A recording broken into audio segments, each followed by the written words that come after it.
তিন শ্রেণীর ব্যক্তি, সালাসাতুন আনা খাসমুহুম ইয়াউমাল কিয়ামা, তিন শ্রেণীর ব্যক্তির বিরুদ্ধে আমি বিশ্বনবী কিয়ামতের দিন আল্লাহর কাঠগড়ায় মামলা দায়ের করব।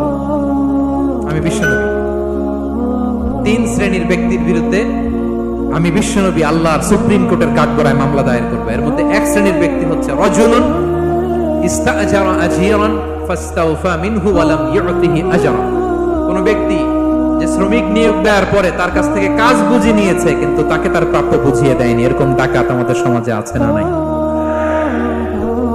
কাজ ঠিকই বুঝে নিছে কিন্তু তার প্রাপ্যটা বুঝিয়ে দেয়। বিশ্বনবী বলেন তার বিরুদ্ধে আমি মামলা দায়ের করব। প্রিয় ভাইরা, বুঝে থাকলে উত্তর দেন। বিশ্বনবী যার বিরুদ্ধে মামলা দায়ের করবে তার জান্নাত তো একেবারে ডাইরেক্ট, তাই না? হ্যাঁ, সুন্দর বলছে একজন, তার কোনো জামিন নাই, ঠিক কিনা বলেন? বিশ্বনবী যার বিরুদ্ধে মামলা দায়ের করেছে তার জান্নাতে যাওয়া তো দূর কি বাত, সে জান্নাতের ঘ্রাণও তার নাকে ঢুকবে না। চিল্লায় বলেন ঠিক কিনা? এজন্য খবরদার, শ্রমিককে তার শ্রম নেয়ার পরে তার পারিশ্রমিক দিয়ে দেন, তার ঘাম শুকিয়ে যাওয়ার আগে, মানে অন টাইম। এটা নিয়ে কোনো টালবাহানা করা যাবে তা না হলে বিশ্বনবী তার বিরুদ্ধে মামলা দেয়। তার মানে এক নম্বর অধিকার বুঝে পাইছেন? আপনি যে কাজ করেন, কাজের বিনিময়ে যে পারিশ্রমিক পান, যে স্যালারি পান, এটা আপনার অধিকার। এটা করুণা নয়, এটা অনুকম্প নয়, এটা কোনো দয়া নয়, ইটস ইউর রাইট। এটা আপনার অধিকার। আওয়াজ করে বলুন তো, গলা ফুলিয়ে, এটা আপনার কি? দুই নাম্বার, একটা শ্রমিককে ইসলাম যে অধিকার দেয় সেটা হচ্ছে চুক্তি মাফিক সকল সুযোগ সুবিধা প্রাপ্তির অধিকার। অর্থাৎ একজন এমপ্লয়ার যখন তার এমপ্লয়িকে নিয়োগ করে, একটা এমপ্লয়মেন্ট কন্ট্রাক্ট থাকে না? এমপ্লয়মেন্ট কন্ট্রাক্ট বুঝেন তো?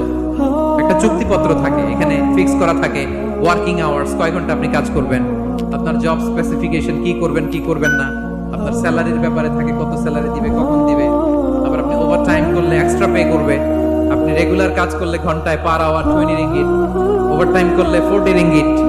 তারপর আপনি কখন ব্রেক নেবেন, একটা ব্রেক থাকে না যে এই টাইমে একটা ব্রেক দিতে হবে, এগুলো মিউচুয়াল আন্ডারস্ট্যান্ডিং এ এমপ্লয়মেন্ট কন্ট্রাক্টে থাকে। আপনি হলিডে কখন করবেন, ছুটি থাকতে হবে। টানা 7 দিন কাজ করানো যাবে বলেন? না, আন্তর্জাতিক ভাবে এটা নিষিদ্ধ। টানা 7 দিন কোনো কাজ নাই, একদিন তার হলিডে থাকতে হবে, তার অ্যানুয়াল লিভ থাকতে হবে।